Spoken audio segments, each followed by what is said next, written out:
Students uncertainty principle पे ही discussion continue करेंगे और हम बात कर रहे थे कि हमने इलेक्ट्रॉन का मोमेंटम और पोजीशन फाइंड आउट करना चाहिए एट अ टाइम, लेकिन हमने देखा कि किसी एक को प्रिसाइज करते हैं तो दूसरा अनसर्टेन हो जाता है।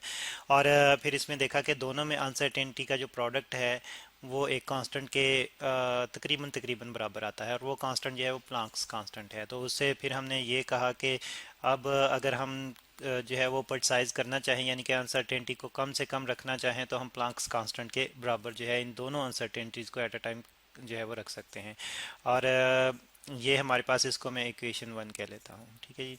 और हाइजनबर्ग ने जो था वो कहा कि यानी कि इसी चीज़ को मज़ीद प्रिसाइज करते हुए एक मज़ीद इक्वेशन में जो था वो कन्वर्ट करते हुए कहा कि यही अनसर्टेनिटी का प्रोडक्ट जो है ये कम से कम जो है वो बराबर आ सकता है, यानी कि अनसर्टेनिटीज, दोनों में अनसर्टेनिटीज एट अ टाइम जो है वो हम अगर कम करना चाहें तो कम से कम ये जो है वो बराबर आ सकती हैं एक एक और कांस्टेंट के। और उस कांस्टेंट को यहाँ पे मैं एच कट से रिड्यूस कर सकता रिप्रेजेंट करता हूँ।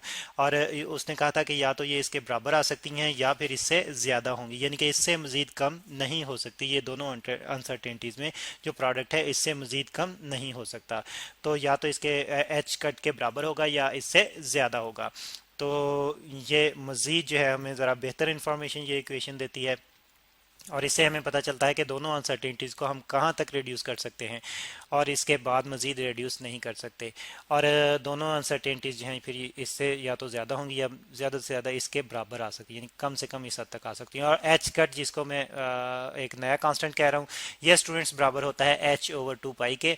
एच जो कि प्लांक्स कांस्टेंट है और टू पाई भी हम जानते हैं कांस्टेंट है, यानी कि एच कट एक नया कांस्टेंट है जो कि एच ओवर टू पाई से आता है। और अगर हम यहाँ पे इन दोनों की वैल्यूज़ पुट करके देखें तो एच कट की वैल्यू जो हमारे पास आती है, एच कट की वैल्यू जो हमारे पास आती है वो 1.05 into 10 raised to power -34 जॉल second आती है। और इस एच कट को हम रिड्यूस्ड प्लांक्स कांस्टेंट कहते हैं। रिड्यूस्ड रिड्यूस्ड प्लांक्स कांस्टेंट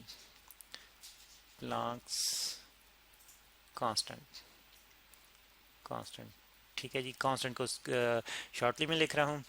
अच्छा, तो अब हम बात करते हैं एक और तरह की अनसर्टेनिटी, यानी कि दो और क्वांटिटी में अनसर्टेनिटी की बात करते हैं माइक्रो पार्टिकल्स के लिए ही, जो कि डुअल नेचर रखते हैं। तो माइक्रो पार्टिकल्स के लिए ही एक और हम मेजरमेंट लेते हैं, और वो एनर्जी और टाइम की लेते हैं।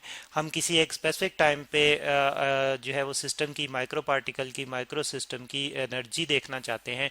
तो फिर हम देखते हैं कि अगर हम टाइम जो है प्रिसाइज रखें, यानी कि अगर हम जो है वो बिल्कुल एक एग्जैक्ट टाइम पे, या फिर हम ये कहें कि हम बहुत ही प्रिसाइज टाइम पे एनर्जी फाइंड आउट करना चाहें माइक्रो पार्टिकल्स की, माइक्रो सिस्टम्स की, माइक्रो सिस्टम, तो इनकी एनर्जी एक प्रिसाइज टाइम पे हम फाइंड आउट करना चाहते हैं। Energy at precise time, precise time. अब टाइम में तो हम प्रिसाइज हैं, लेकिन एनर्जी की वैल्यू हमें एग्जैक्टली नहीं मिल पाती। यानी कि अगर टाइम इंस्टेंट जो है वो हम बहुत ही एक्यूरेट रखने की कोशिश करें तो क्या होता है कि एनर्जी को पूरी तरह से, एनर्जी की प्रोफाइल जो है वो हम चेक नहीं कर पाते। एक माइक्रो सिस्टम की पूरी एनर्जी जो है वो हम नहीं देख पाते। तो इस तरह से एनर्जी के बारे में हम अनसर्टेन हो जाते हैं। एनर्जी में हमें जो वैल्यू मिलती है वो अनसर्टेन वैल्यू होती है, अनसर्टेन। तो इस तरह से एनर्जी में अनसर्टेनिटी आ जाती है, एनर्जी की जो वैल्यू होती है उसमें अनसर्टेनिटी। और उस अनसर्टेनिटी को यहाँ पे मैं रिप्रेजेंट कर रहा हूँ डेल्टा ई से।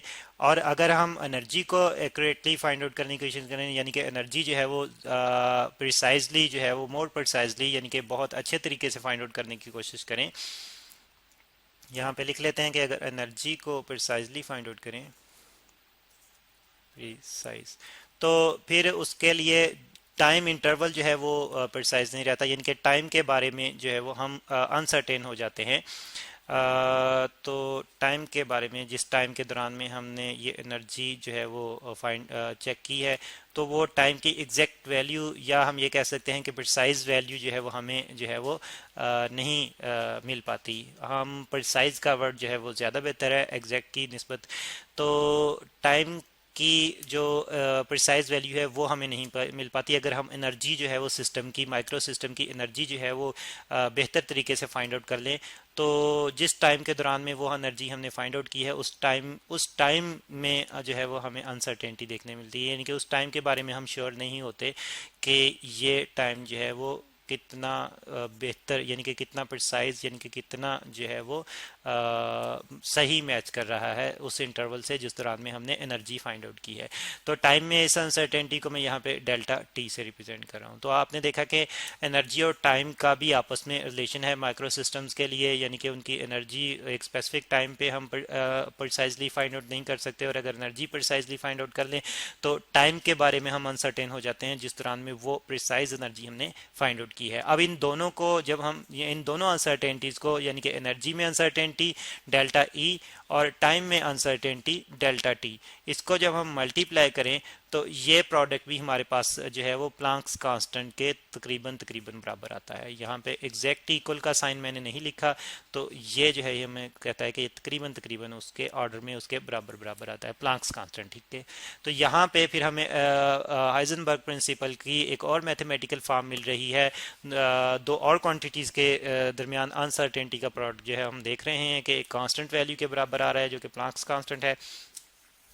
तो फिर हम यहाँ पे हाइजेनबर्ग अनसर्टेनिटी प्रिंसिपल को इस तरह से डिफाइन कर सकते हैं कि product of uncertainty in energy and uncertainty in time is of the order of Planck's constant, या हम ये कह सकते हैं कि approximately equal to Planck's constant. और इसको मजीद बेहतर तरीके से, जैसे कि हमने पोजीशन और मोमेंटम के लिए जो था वो इसी इक्वेशन को मॉडिफाई किया था, तो इसको भी हम जो है वो रिड्यूस प्लांक्स कांस्टेंट की फॉर्म में लिख सकते हैं कि यही प्रोडक्ट जो है, यानी कि ये अनसर्टेनिटीज़ का प्रोडक्ट कम से कम हद तक इसकी वैल्यू जो है वो हम कहाँ तक फाइंड आउट कर सकते हैं, तो वो रिड्यूस प्लांक्स कांस्टेंट की हद तक फाइंड आउट कर सकते हैं। अदरवाइज जो है ये प्रोडक्ट की वैल्यू ज़्यादा ही आएगी, यानी कि या तो डेल्टा ई डेल्टा टी जो है वो प्रोडक्ट एच कट के बराबर होगा, या फिर इस प्रोडक्ट की वैल्यू जो है इस एच कट से ज़्यादा आएगी। तो हम अगर जो है वो क्वांटिटीज़ को प्रिसाइज करना चाहें तो Planck's constant, reduce Planck's constant की हद तक हम प्रिसाइज कर सकते हैं, उससे मज़ीद प्रिसाइज हम नहीं कर सकते। रिड्यूस प्लांक्स कांस्टेंट जैसे कि मैंने बताया कि इसकी वैल्यू जो है 1.05 इंटू 10⁻⁻34 जॉल सेकेंड होती है। तो और ये बराबर होता है रिड्यूस प्लांक्स कांस्टेंट h/2 के बराबर होता है। तो इस तरह स्टूडेंट्स यहाँ पे फिर हमने दो मैथमेटिकल फॉर्म जो देखें हाइजेनबर्ग अनसर्टेनिटी प्रिंसिपल की, और जो कि हमें बताती हैं कि जो वो माइक्रो सिस्टम जो कि डुअल नेचर रखते हैं उनकी क्वांटिटीज़ को एट अ टाइम हम प्रिसाइजली मेजर नहीं कर सकते, बल्कि एक क्वांटिटी को प्रिसाइज करें तो दूसरी में अनसर्टेनिटी बढ़ जाती है, और ये अनसर्टेनिटी उनकी डुअल नेचर की वजह से आती है। तो लेकिन उन अनसर्टेनिटीज़ का, उन दोनों क्वांटिटीज़ की अनसर्टेनिटी का अगर हम प्रोडक्ट लें तो वो प्लांक्स कांस्टेंट के बराबर आता है। मज़ीद बेहतर तरीके से हम कह सकते हैं कि वो प्रोडक्ट जो है वो रिड्यूस प्लांक कांस्टेंट के बराबर आ सकता है, या फिर इससे ज़्यादा होगा, इससे मज़ीद कम नहीं हो सकता। तो ये है स्टूडेंट्स हाइजेनबर्ग्स अनसर्टेनिटी प्रिंसिपल, जो कि एक्सपेरिमेंटली भी देखने में मिलता है और थ्योरेटिकली भी इसको हम जो है वो देखते हैं, और इसको हम रिड्यूस नहीं कर सकते, यानी कि ये इनहेरेंट है, कुदरती तौर पर इन सिस्टम की डुअल नेचर की वजह से है।